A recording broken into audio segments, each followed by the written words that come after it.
Bapak, Ibu, Saudara, dan anak-anak yang kekasih dalam Tuhan, kita bersyukur bahwa Allah itu baik, menolong kita, memimpin kita dalam satu pekan kerja kita. Dan pagi ini kita dihimpunkan dalam ibadah minggu pagi hari ini. Mari kita siapkan hati kita dan kita bangkit berdiri. Kita akan memuji Tuhan dari Kidung Jemaat 242 ayat pertama sampai ketiga. Muliakan Allah Bapa.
Saudara-saudara,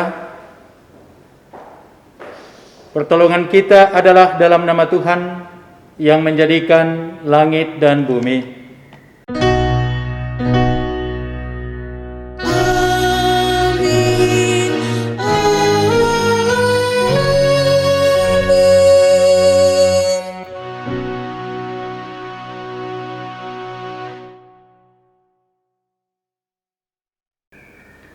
Salam sejahtera bagi kamu semua.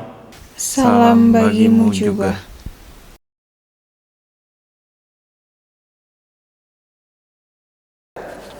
Jemaat Tuhan, mari kita bermazmur secara berbalasan dengan membaca Mazmur 84 ayat yang kedua sampai ayat yang ke-12.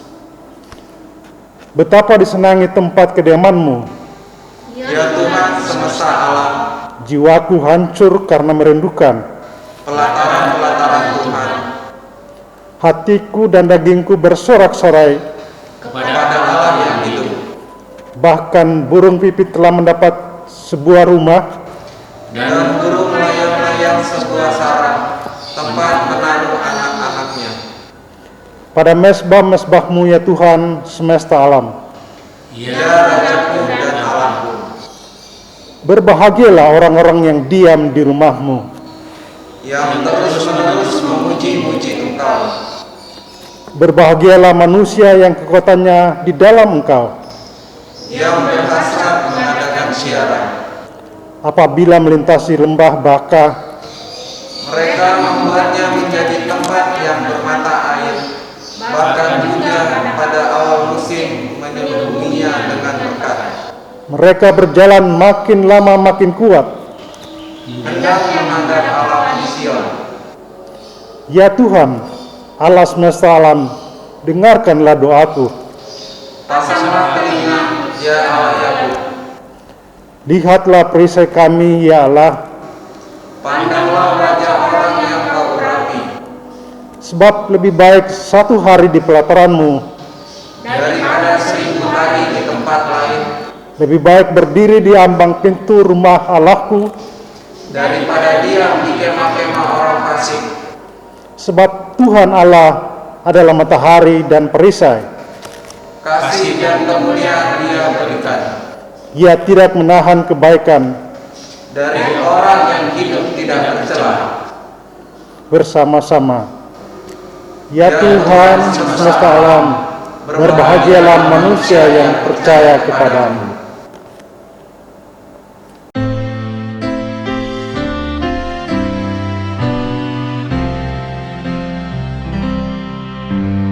Alangkah indah bagiku, ya Tuhan, kediaman-Mu, tempat umat-Mu Kau berkati. Rindu dan hancur jiwaku, mengingat-ingat rumah-Mu. Ku berseru sebulat hati, Tuhan Panglima semesta, sumber hidupku yang bakal.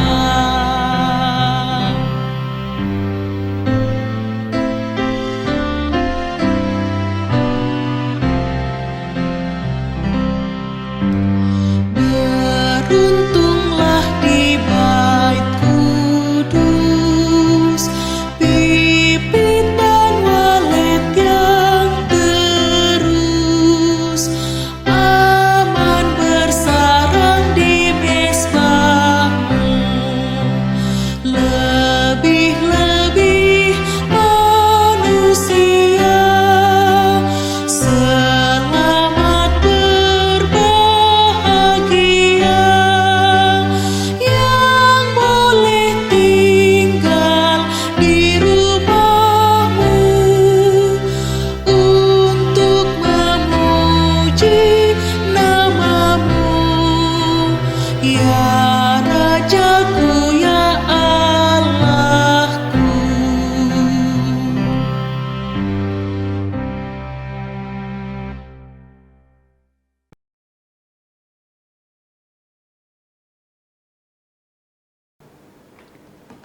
Bapak dan Ibu, saudara-saudara yang dikasihi Tuhan, dengarkanlah perintah mengasihi dari Matius 22 ayat 37 sampai 40. Firman Tuhan, jawab Yesus kepadanya, kasihilah Tuhan Allahmu dengan segenap hatimu, dan dengan segenap jiwamu, dan dengan segenap akal budimu. Itulah hukum yang terutama dan yang pertama. Dan hukum yang kedua yang sama dengan itu ialah, kasihilah sesama manusia seperti dirimu sendiri. Pada kedua hukum inilah tergantung seluruh hukum Taurat dan kitab para nabi. Amin.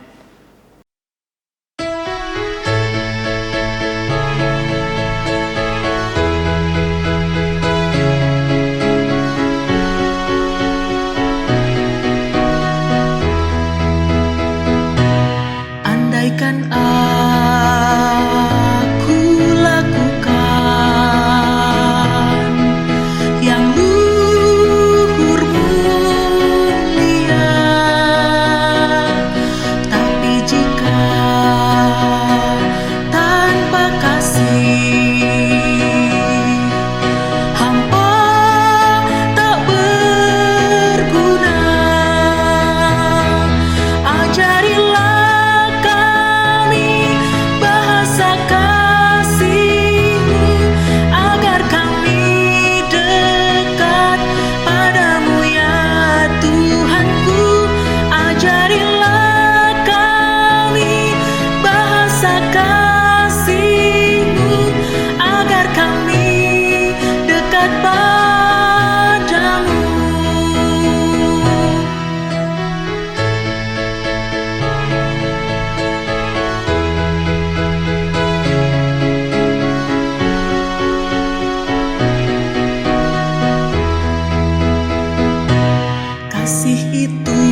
Saudara-saudara yang dikasihi Tuhan, mari sejenak kita tunduk di hadapan Allah. Kita bawa segala beban dosa kita dan kita mengakuinya di hadapan Allah. Kita berdoa. Ya Bapa yang pemurah, kami mengakui bahwa kami telah berdosa kepadamu dan kepada sesama kami dalam pikiran, perkataan, dan perbuatan. Kami mohon kemurahan dan pengampunan-Mu dalam Kristus, Juru Selamat kami. Ampunilah dan kasihanilah kami ya Tuhan. Amin. Saudara-saudara yang dikasihi Tuhan, barang siapa percaya kepada Anak, ia beroleh hidup yang kekal. Tetapi barang siapa tidak taat kepada Anak, ia tidak akan melihat hidup, melainkan murka Allah tetap ada di atasnya. Amin.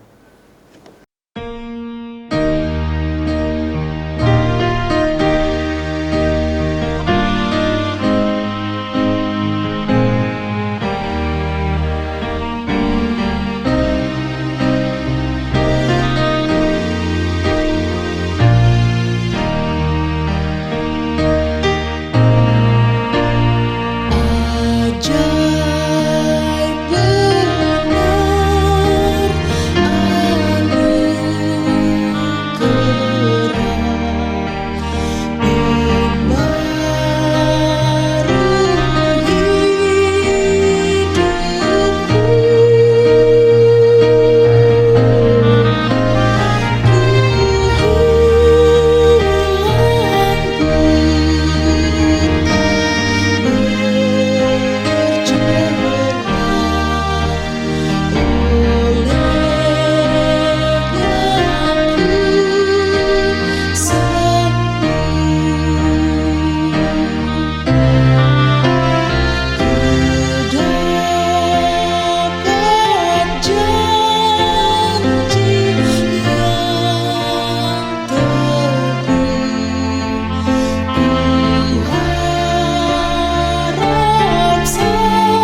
benar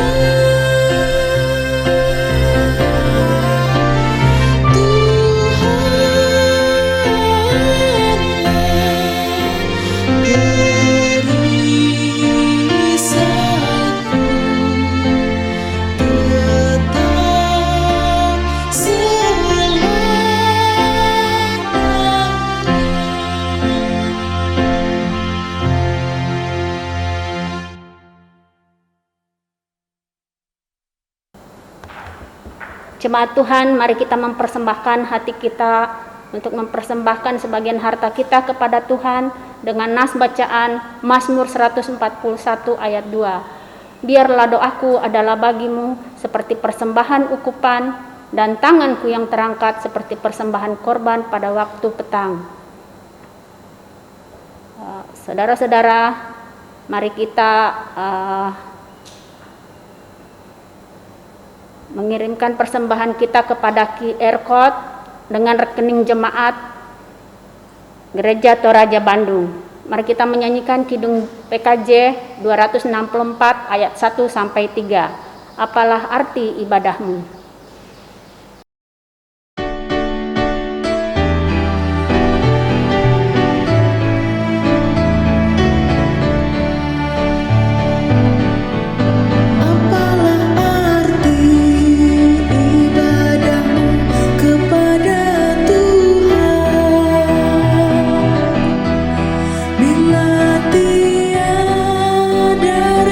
Sujud dan sungguh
Jemaat Tuhan, mari kita berdoa untuk persembahan kita. Tuhan Allah Bapa dalam surga, saat ini Tuhan, kami hamba-hamba-Mu telah mempersembahkan sebagian harta kita kepada-Mu ya Bapa. Adapun yang tersisa pada kami Tuhan, kiranya Tuhan kami bisa pergunakan dengan sebaik-baiknya Tuhan. Tuhan, terima kasih Tuhan. Dengarkan doa kami yang kami naikkan di dalam nama anak-Mu Tuhan Yesus Kristus. Amin.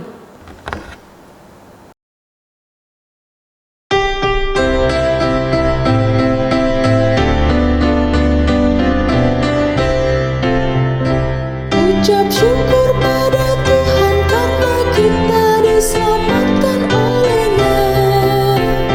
Senandungkan lagu baru, senandungkan lagu baru bagi-Nya.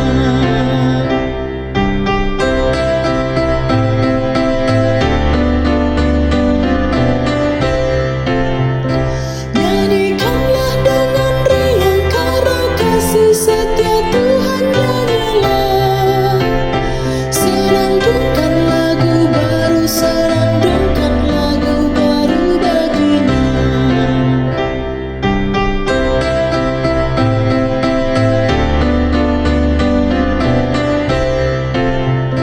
Muliakan nama Tuhan karena kuasa-Nya abadi muliakan. Senandungkan lagu baru, senandungkan lagu baru bagi-Nya.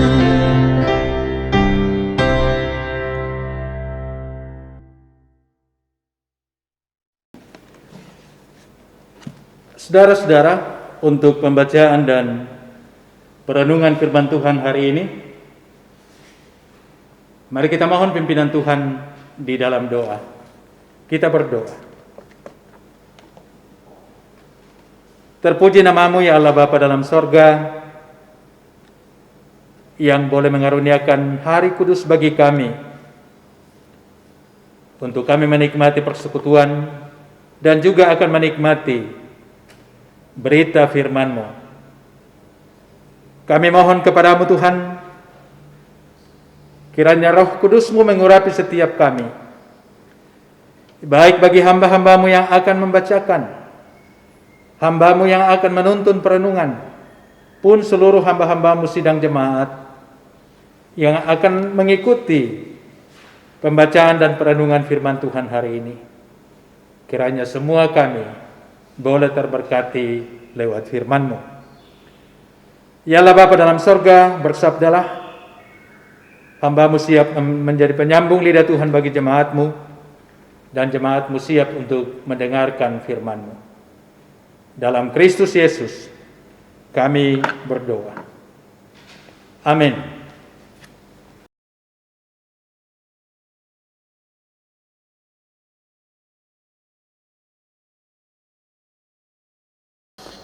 Jemaat Tuhan, mari kita persiapkan hati kita untuk mendengarkan firman Tuhan yang diambil dari 3 bahan pembacaan Alkitab. Yang pertama dari Yosua 24 ayat 14 sampai 24. Pembacaan yang kedua dari pertama Raja-Raja 8 ayat 22 sampai 30. Dan pembacaan yang ketiga terambil dari Yohanes 6. Kami ulangi, Yohanes 6 ayat 60 sampai 71.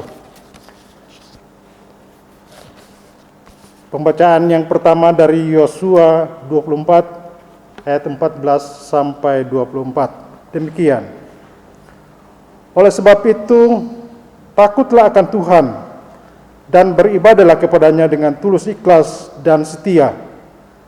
Jauhkanlah Allah yang kepada-Nya nenek moyangmu telah beribadah di seberang sungai Efrat dan di Mesir, dan beribadahlah kepada Tuhan. Tetapi jika kamu anggap baik untuk beribadah kepada Tuhan, pilihlah pada hari ini kepada siapa kamu akan beribadah. Allah yang kepadanya nenek moyangmu beribadah di sungai, di seberang sungai Efrat, atau Allah orang Amori yang negerinya kamu diami ini. Tetapi aku dan seisi rumahku kami akan beribadah kepada Tuhan. Lalu bangsa itu menjawab, jauhlah daripada kami meninggalkan Tuhan untuk beribadah kepada Allah lain. Sebab Tuhan Allah kita, Dialah yang telah menuntun kita dan nenek moyang kita dari tanah Mesir, dari rumah perbudakan, dan yang telah melakukan tanda-tanda mujizat yang besar ini di depan mata kita sendiri, dan yang telah melindungi kita sepanjang jalan yang kita tempuh, dan di antara semua bangsa yang kita lalui. Tuhan menghalau semua bangsa dan orang Amori, penduduk negeri ini, dari depan kita. Kami pun akan beribadah kepada Tuhan, sebab Dialah Allah kita. Tetapi Yosua berkata kepada bangsa itu, tidaklah kamu sanggup beribadah kepada Tuhan, sebab Dialah Allah yang kudus, Dialah Allah yang cemburu. Ia tidak akan mengampuni kesalahan dan dosamu. Apabila kamu meninggalkan Tuhan dan beribadah kepada Allah asing, maka Ia akan berbalik daripadamu dan melakukan yang tidak baik kepadamu, serta membinasakan kamu setelah Ia melakukan yang baik kepada kamu dahulu. Tetapi bangsa itu berkata kepada Yosua, tidak, hanya kepada Tuhan saja kami beribadah. Kemudian berkatalah Yosua kepada bangsa itu, kamulah saksi terhadap kamu sendiri, bahwa kamu telah memilih Tuhan untuk beribadah kepadanya. Jawab mereka, kamilah saksi. Ia berkata, maka sekarang jauhkanlah Allah asing yang ada di tengah-tengah kamu dan condongkanlah hatimu kepada Tuhan Allah Israel. Lalu jawab bangsa itu kepada Yosua, kepada Tuhan Allah kita kami akan beribadah dan firman-Nya akan kami dengarkan. Demikian firman Tuhan.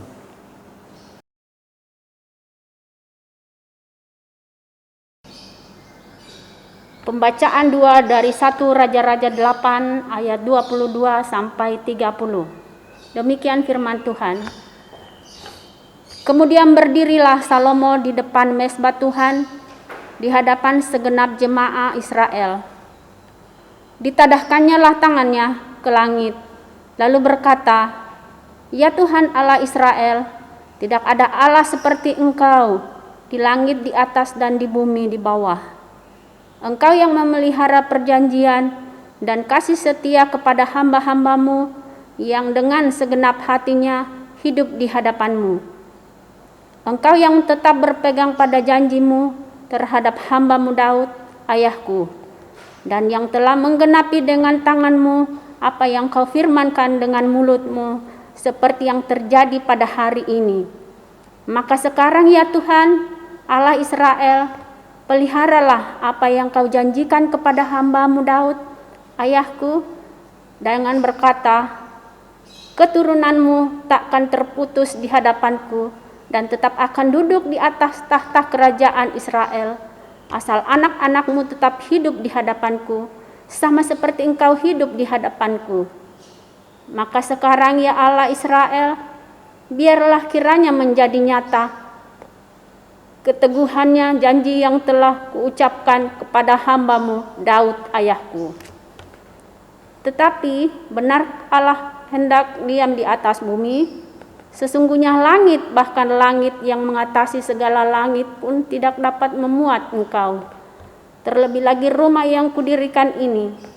Maka berpalinglah kepada doa dan permohonan hambamu ini, ya Tuhan Allahku, dengarkanlah seruan dan doa yang hambamu panjatkan di hadapanmu pada hari ini.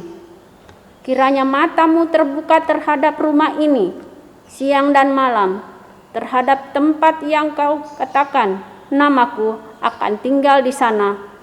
Dengarkanlah doa yang hambamu panjatkan di tempat ini, dan dengarkanlah permohonan hambamu dan umatmu Israel yang mereka panjatkan di tempat ini, bahwa engkau juga yang mendengarnya di tempat kediamanmu di surga. Dan apabila engkau mendengarnya, maka engkau akan mengampuni. Haleluya.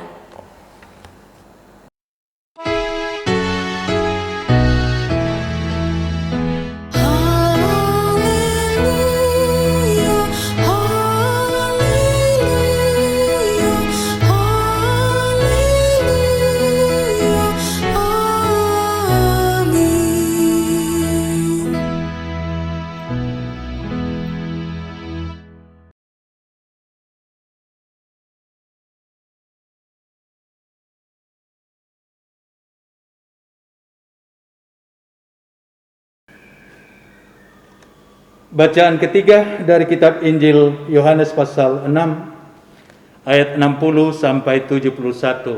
Firman Tuhan, murid-murid yang mengundurkan diri di Galilea.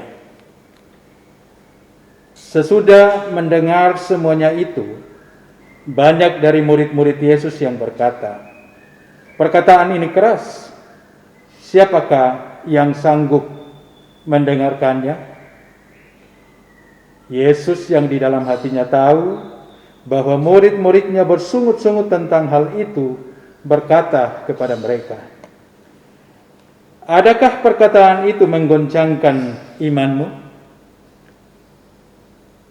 Dan bagaimanakah jikalau kamu melihat Anak Manusia naik ke tempat di mana ia sebelumnya berada? Rohlah yang memberi hidup, daging sama sekali tidak berguna. Perkataan-perkataan yang kukatakan kepadamu adalah roh dan hidup.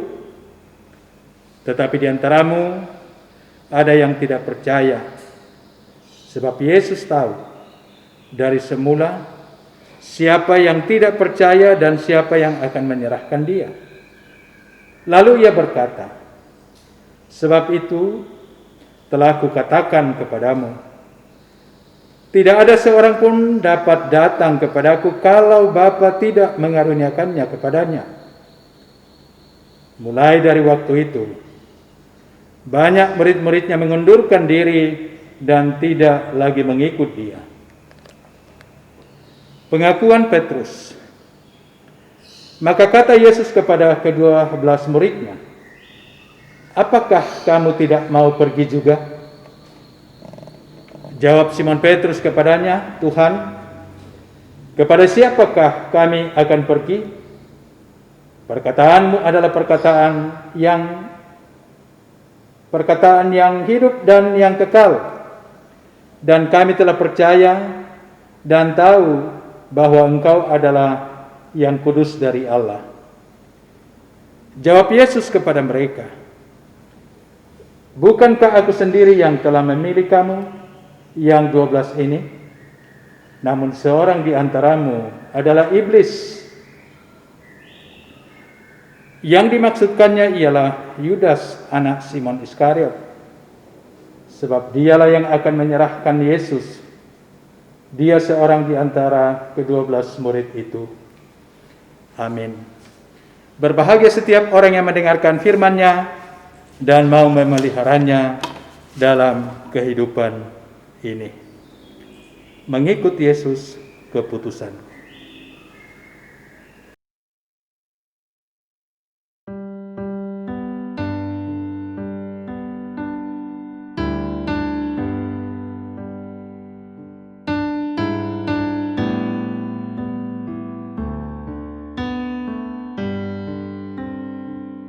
Mengikut Yesus keputusanku, mengikut Yesus keputusanku, mengikut Yesus keputusanku, ku tak ingkar, ku tak ingkar. Walau sendiri ku ikut Yesus, walau sendiri ku ikut Yesus, walau sendiri ku ikut Yesus, ku tak ingkar, ku tak ingkar.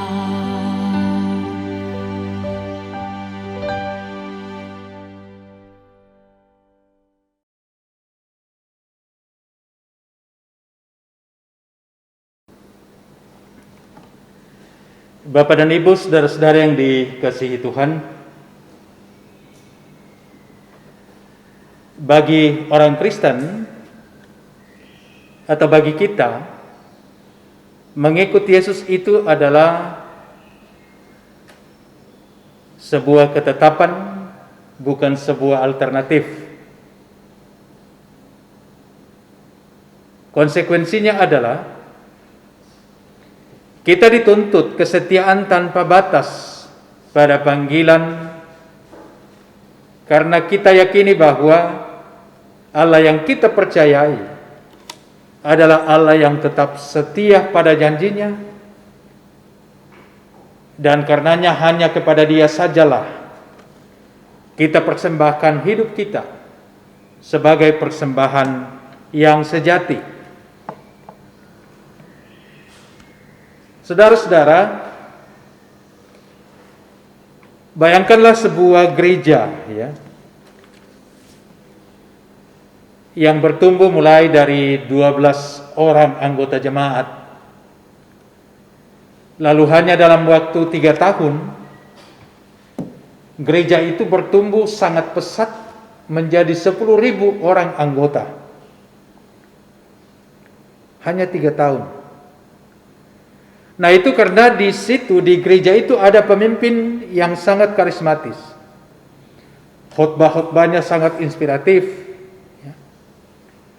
Lalu jemaatnya sangat fanatik dengan pemimpin itu. Juga di gereja itu mujizat terjadi setiap hari. Dan jemaat itu, gereja itu selalu menjadi headline berita. Namun sesuatu yang tidak terduga terjadi pada gereja itu, jemaat itu. Hanya karena mendengar satu khotbah yang menyinggung perasaan banyak orang, gereja itu kemudian ditinggalkan oleh pengikutnya dan hanya tinggal 12 dari 10.000. Banyak sekali yang keluar, tinggal 12. Pertanyaannya adalah, mengapa bisa terjadi seperti itu? Nah, Bapak dan Ibu, saudara-saudara, pertanyaan inilah yang hendak dijawab oleh tema kita minggu ini, yaitu konsistensi mengikut Yesus. Konsistensi mengikuti Yesus, tumanan untuk Yesus. Nah, saudara-saudara, menurut Kamus Besar Bahasa Indonesia, konsistensi diartikan sebagai tetap, tidak berubah-ubah, taat asas atau selaras. Nah, istilah konsistensi lebih mengarah kepada soal sikap dan keputusan seseorang dalam berhadapan dengan sesamanya, serta dalam merespon berbagai peristiwa, pandangan, keyakinan, dan lain-lain. Pada setiap zaman selalu ada orang yang tetap setia dan teguh pada pendiriannya dalam segala situasi dan kondisi. Tetapi ada juga orang yang sikap dan pendiriannya selalu berubah-ubah, tergantung situasi, tergantung kondisi, dan tergantung pada apakah itu menyenangkannya atau menguntungkannya bersama kelompoknya. Karena itu, saudara-saudara, mari kita lihat hal ini dalam sorotan bacaan kita hari ini yang berdasar pada bacaan utama dari kitab Injil Yohanes pasal 6 ayat 60 sampai 71. Dalam perenungan ini saya akan memisahkan dengan tegas dua kelompok dalam istilah pengikut Yesus, satu kelompok, dan kelompok yang lain saya sebut sebagai murid Yesus. Ya. Jadi ada dua bagian. Pertama, pengikut Yesus, dan yang kedua adalah murid Yesus. Mari kita lihat yang pertama, pengikut Yesus. Yang memperhatikan sejenak gambar ini, orang-orang yang ada di sekitar Yesus itu sangat banyak. Ada yang jauh di sana. Entah apakah ia fokus dengan Yesus atau tidak. Nah, dalam bacaan utama kita ayat 60 sampai 66 berbicara tentang murid-murid atau yang saya sebut di sini pengikut Yesus yang mengundurkan diri di Galilea. Diceritakan bahwa banyak murid atau banyak pengikut Yesus yang mengundurkan diri dan tidak lagi mengikut Dia. Ayat 66,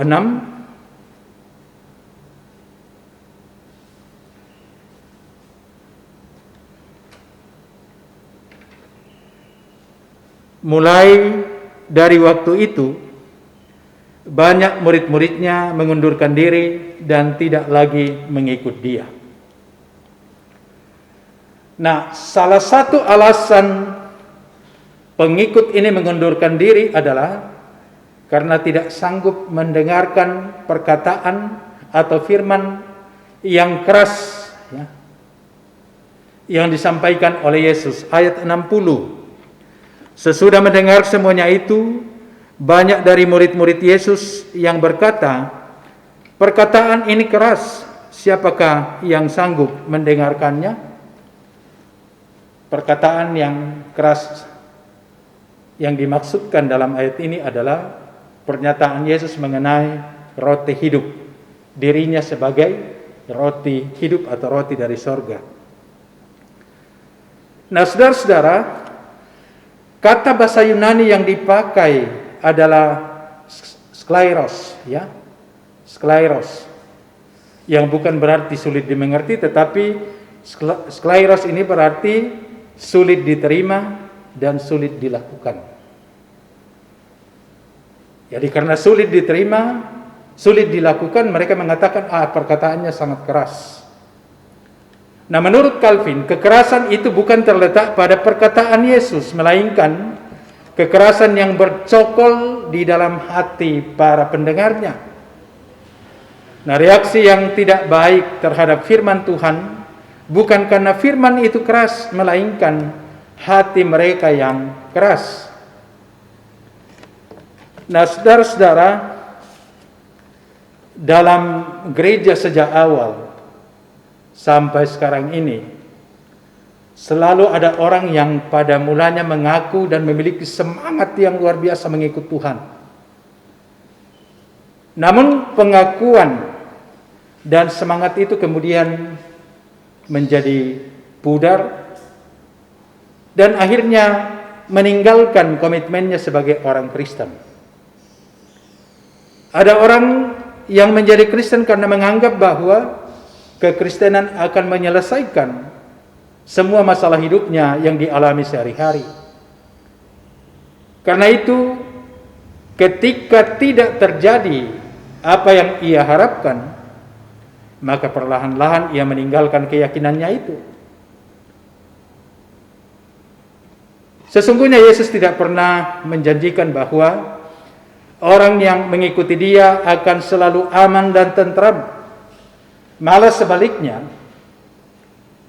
Yesus menegaskan bahwa orang yang mengikutinya harus menyangkal dirinya, harus memikul salibnya, bahkan siap untuk dibenci oleh dunia karena namanya. Nah, saudara-saudara, saya ingin menyebutkan beberapa ciri yang saya sebut sebagai pengikut di sini. Pertama adalah mengejar kebutuhan jasmani. Orang yang berbondong-bondong mengikuti Yesus, banyak diantaranya yang mengikuti Yesus hanya karena kebutuhan jasmani. Boleh makan gratis kalau ikut Yesus. Mereka juga, dan ini ciri yang kedua, lebih terpesona dengan mujizat-mujizat yang dibuat oleh Yesus. Yesus menyembuhkan orang sakit, memberi makan banyak orang, membangkitkan orang mati. Semua mujizat-mujizat ini membuat mereka terpesona. Jadi fokus mereka adalah mujizat itu sendiri.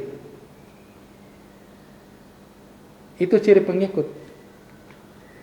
Yang berikut adalah mengikut Tuhan sepanjang hal itu menyenangkan hatinya.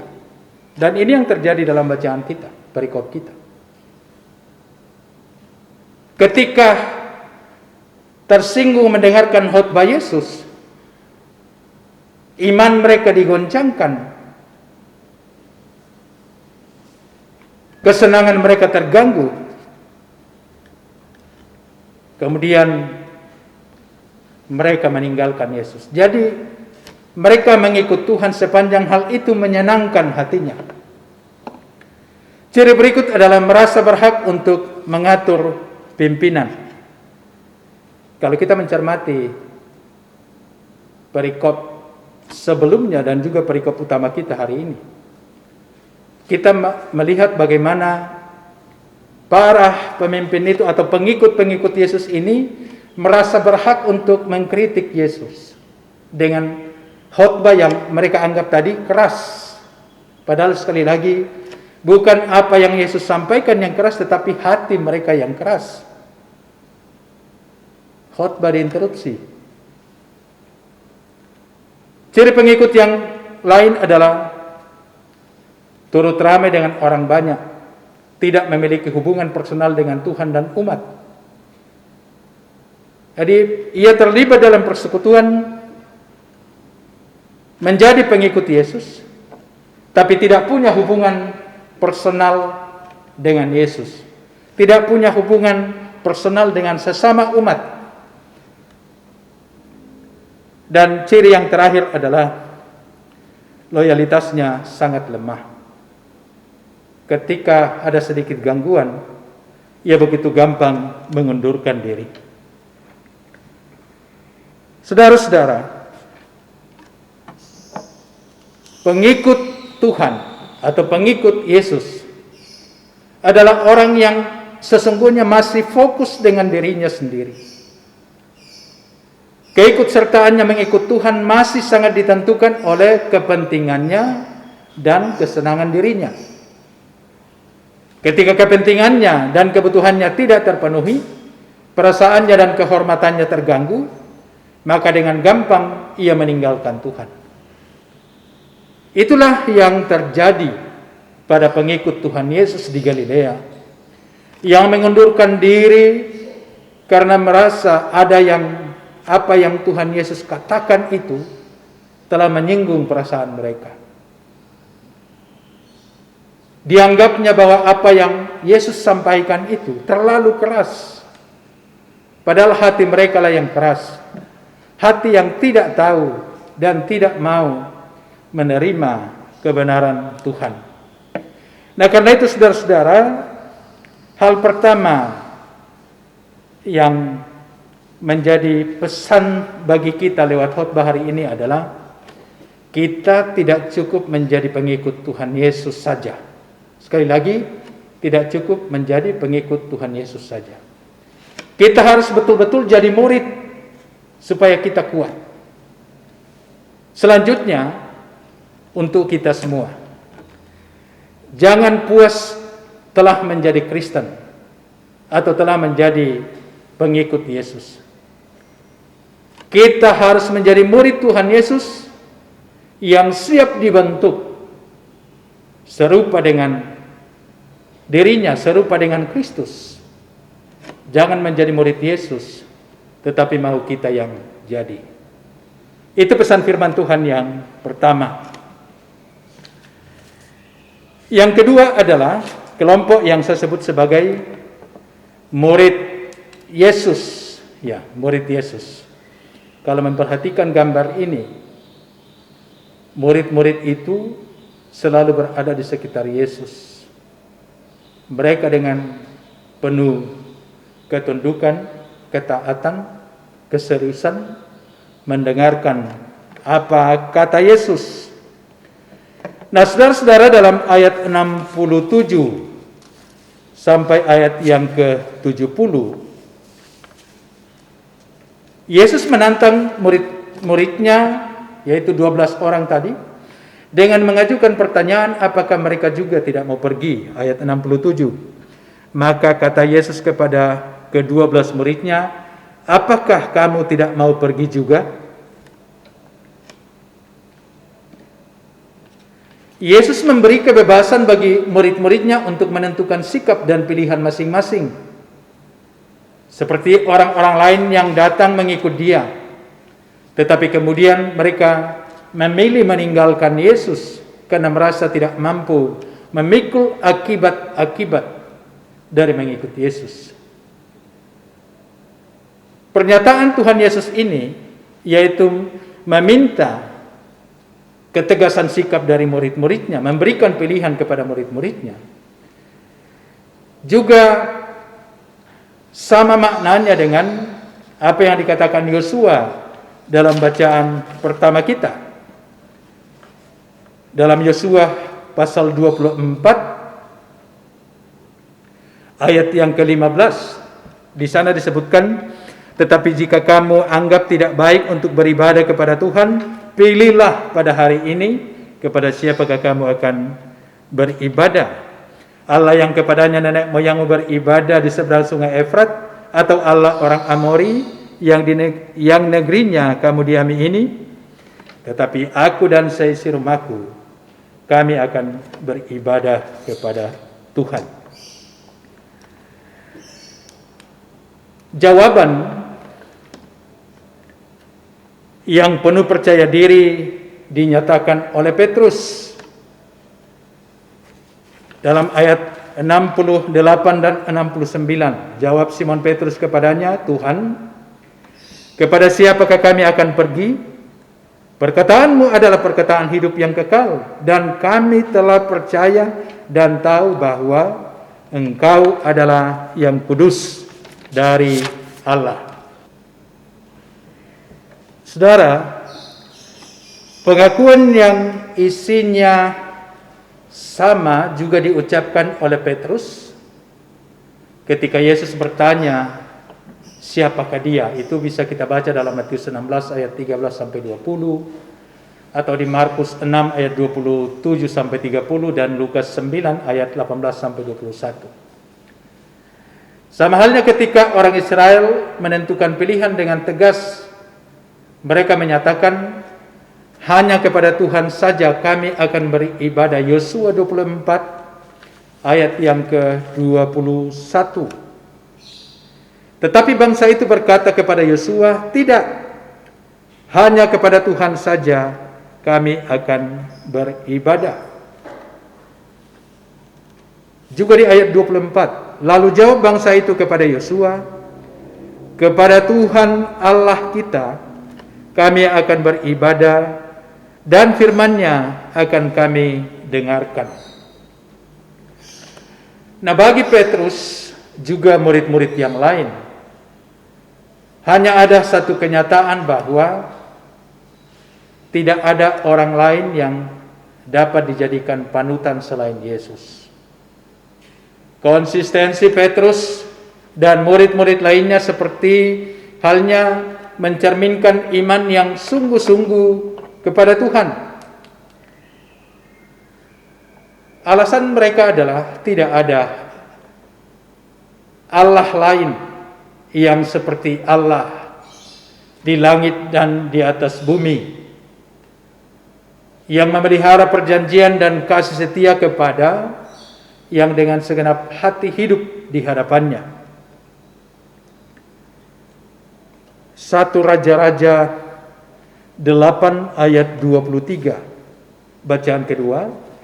Lalu berkata, ini Salomo ya Tuhan Allah Israel, tidak ada Allah seperti Engkau di langit di atas dan di bumi di bawah. Engkau yang memelihara perjanjian dan kasih setia kepada hamba-hambamu yang dengan segenap hatinya hidup di hadapan-Mu. Tuhan itu adalah matahari dan perisai. Kasih dan kemuliaan Ia berikan. Ia tidak menahan kebaikan dari orang-orang yang hidup tidak bercela. Berbahagialah manusia yang percaya kepadanya. Siapa yang percaya kepadanya akan berbahagia. Ini Mazmur 84 ayat 2 sampai 13. Nah, saudara-saudara, sikap yang diperlihatkan oleh Petrus dan murid-murid lainnya dalam bacaan 3 diperlihatkan juga oleh Yosua dan umat Israel seperti di bacaan pertama, juga diperlihatkan oleh Salomo ya, dalam bacaan kedua. Semua cerminan sikap itu adalah sikap yang sungguh fokus pada Tuhan. Dan sikap inilah yang saya sebut sebagai sikap murid, bukan sikap pengikut. Sikap murid adalah sikap yang menggantungkan hidupnya dan masa depannya kepada Tuhan. Perkataan apapun yang keluar dari mulut Tuhan diterimanya sebagai firman yang kekal, yang juga berdampak kekal dalam kehidupan para murid. Nah, di sini saya ingin menyebutkan beberapa ciri murid. Yang pertama adalah mengikut Tuhan karena menyadari kebutuhan akan firman. Jadi mereka mengikut Tuhan karena sadar betul bahwa mereka sangat membutuhkan firman yang keluar dari mulut Tuhan. Firman itu adalah kebutuhan murid. Yang berikut, murid-murid ini sangat terpesona dengan sang pembuat mujizat. Tidak sama dengan pengikut terpesona dengan mujizat. Murid-murid ini lebih terpesona kepada sang pembuat mujizat, yaitu Yesus sendiri. Kalau kita lihat dalam sejarah pelayanan Yesus bersama dengan murid-muridnya, jarang kita menemukan Yesus membuat mujizat bagi murid-muridnya. Tetapi walaupun demikian, murid-murid ini sangat terpesona dengan Yesus sang pembuat mujizat itu. Karena itulah mereka sangat setia mengikut Tuhan. Lalu yang ketiga adalah beralih dari keinginan diri pada menyenangkan hati Tuhan. Ini murid-murid ini selalu berupaya untuk menyenangkan hati Tuhan, memiliki ketundukan kepada pimpinan. Apa yang keluar dari mulut Tuhan diterimanya sebagai firman yang akan menghidupkan mereka.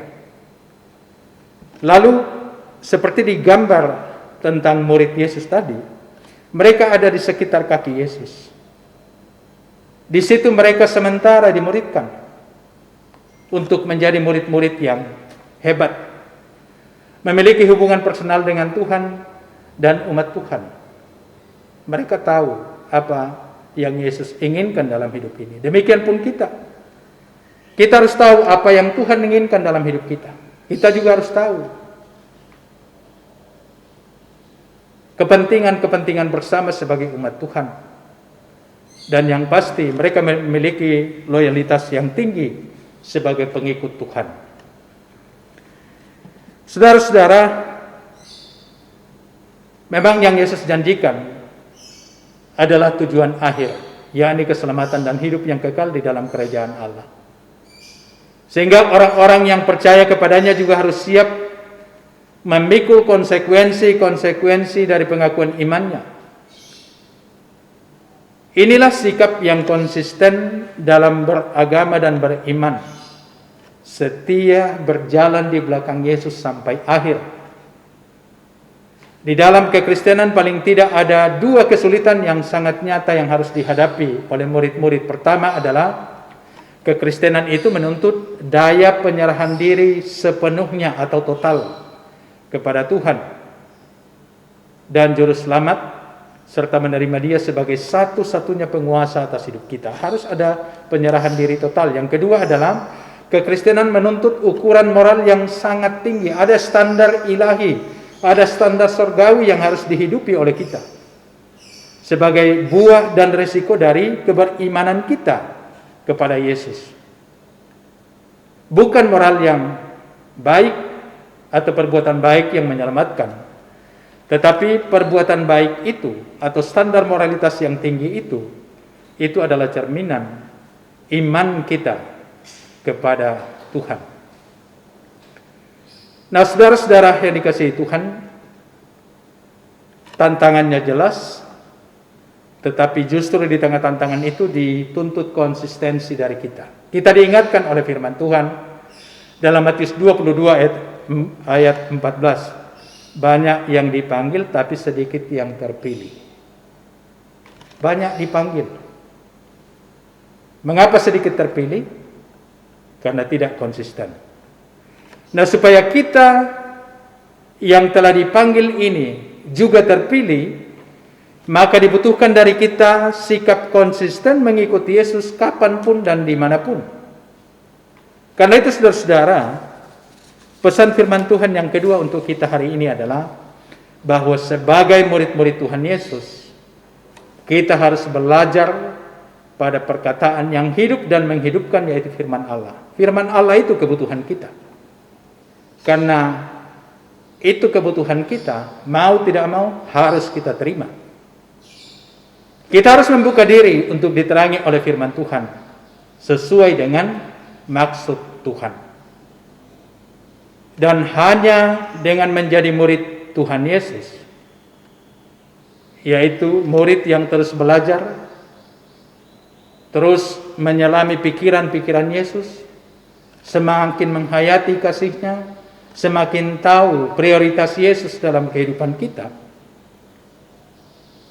kita dapat konsisten berjalan mengikuti Yesus sampai akhir. Mari belajar pada murid-murid Yesus, Paulus, Petrus, dan lain-lain. Mereka begitu setia, begitu konsisten mengikut Yesus sampai akhir hidup mereka. Dan dampak dari kehidupan mereka menjadi kesaksian yang luar biasa bagi dunia ini. Selamat hidup menjadi murid yang terus belajar pada Yesus. Tuhan memberkati saudara-saudara dan firman-Nya. Amin.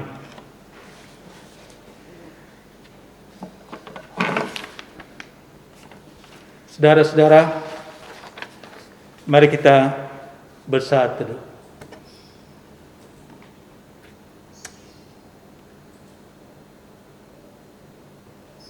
Kami sungguh mau jadi murid Tuhan. Mau belajar dan terus belajar menjadi murid-murid yang konsisten berjalan di belakang Yesus. Karena itu Tuhan, arahkan hidup kami untuk fokus kepada Tuhan saja. Fokus pada firman Tuhan. Jauhkan kekerasan hati kami, supaya kami tidak mengukur firman Tuhan berdasarkan kebutuhan kami dan selera kami, supaya kami tidak tersinggung dengan firman-Mu, melainkan semakin bertumbuh dan terus bertumbuh menjadi murid-murid yang setia. Terima kasih Tuhan, kebenaran firman-Mu bagi kami pada hari ini.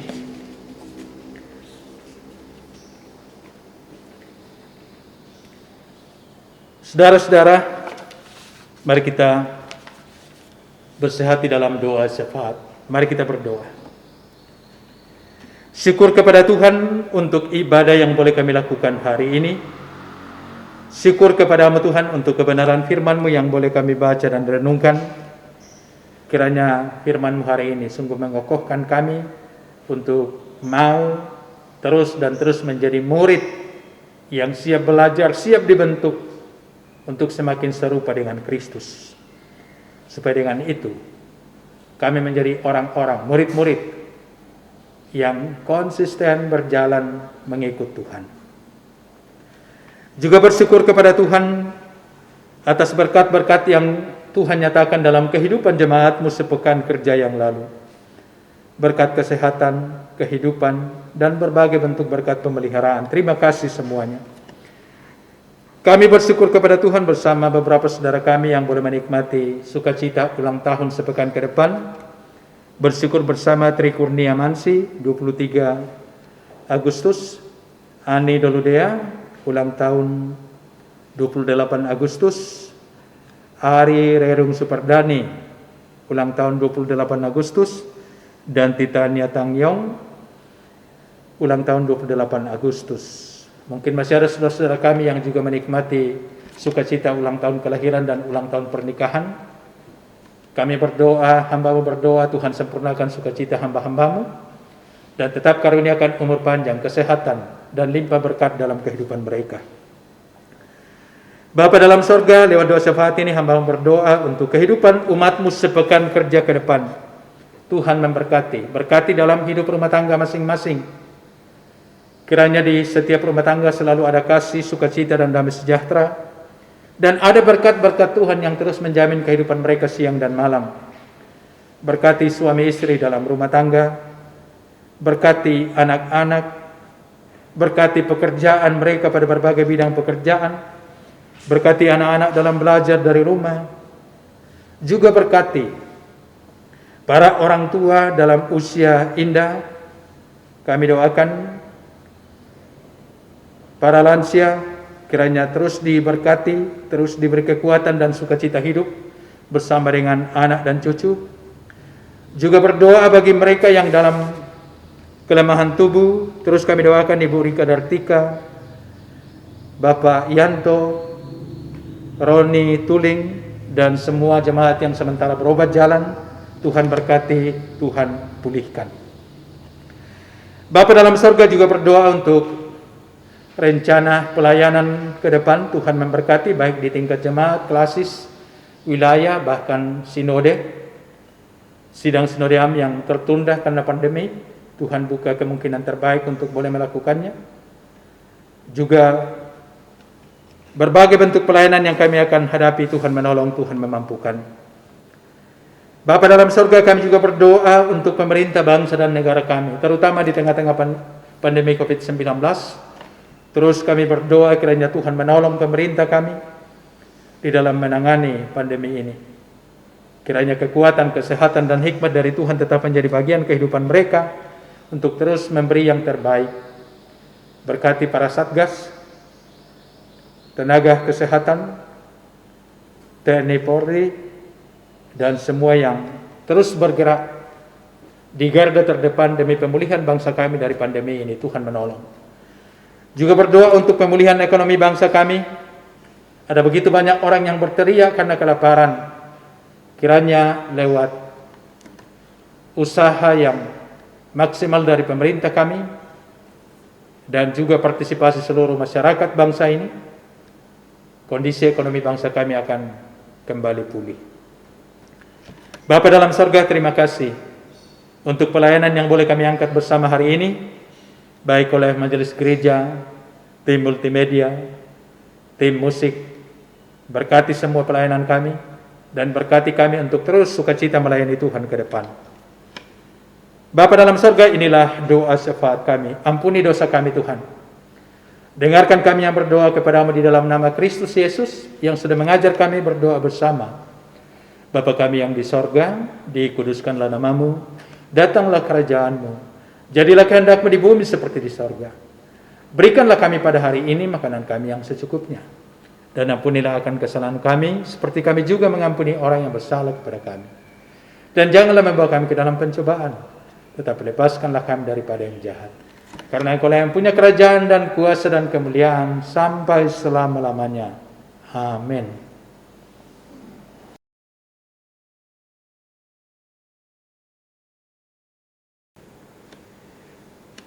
Saudara-saudara yang dikasihi Tuhan, terimalah petunjuk hidup baru dari Yosua pasal 24 ayat yang ke-14. Yosua 24 ayat 14, firman Tuhan. Oleh sebab itu, takutlah akan Tuhan dan beribadahlah kepadanya dengan tulus, ikhlas, dan setia. Jauhkanlah Allah yang kepadanya nenek moyangmu telah beribadah di seberang sungai Efrat dan di Mesir. Dan beribadahlah kepada Tuhan. Amin.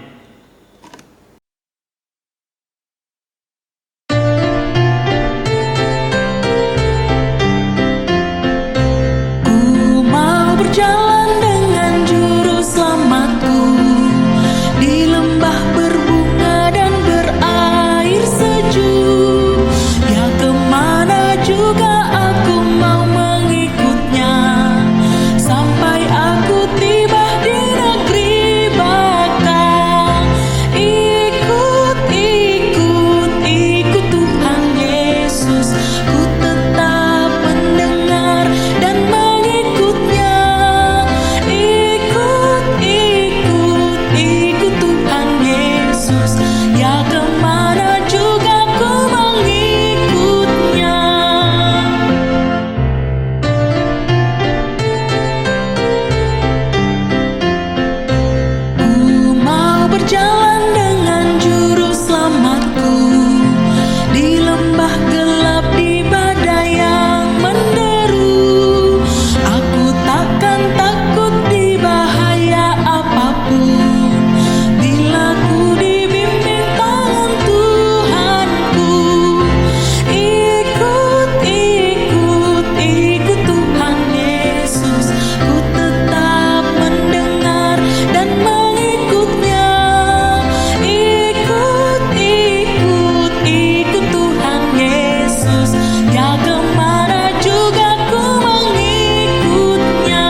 Saudara-saudara, pergilah dalam damai sejahtera Tuhan untuk melayani Sang Pemberi kehidupan. Lakukanlah firman Tuhan yang saudara-saudara sudah dengarkan dan terimalah berkat dari Tuhan. Tuhan memberkati engkau dan melindungi engkau. Tuhan menyinari engkau dengan wajah-Nya dan memberi engkau kasih karunia. Tuhan menghadapkan wajah-Nya kepadamu dan memberi engkau damai sejahtera. Amin.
Bapak, Ibu, saudara-saudara, anak-anak yang dikasihi Tuhan, puji Tuhan kita boleh melakukan ibadah kita hari ini, dan lanjutkanlah kehidupan kamu sekalian sepanjang sepekan kerja ke depan dengan tetap mengingat bahwa kita ini adalah murid-murid Tuhan Yesus. Kita harus tetap siap belajar menjadi murid yang diubahkan dari waktu ke waktu untuk menjadi sama seperti Kristus, Sang Guru kita. Jangan hanya puas menjadi Kristen, tetapi jadilah murid yang siap dan terus belajar kepada Kristus.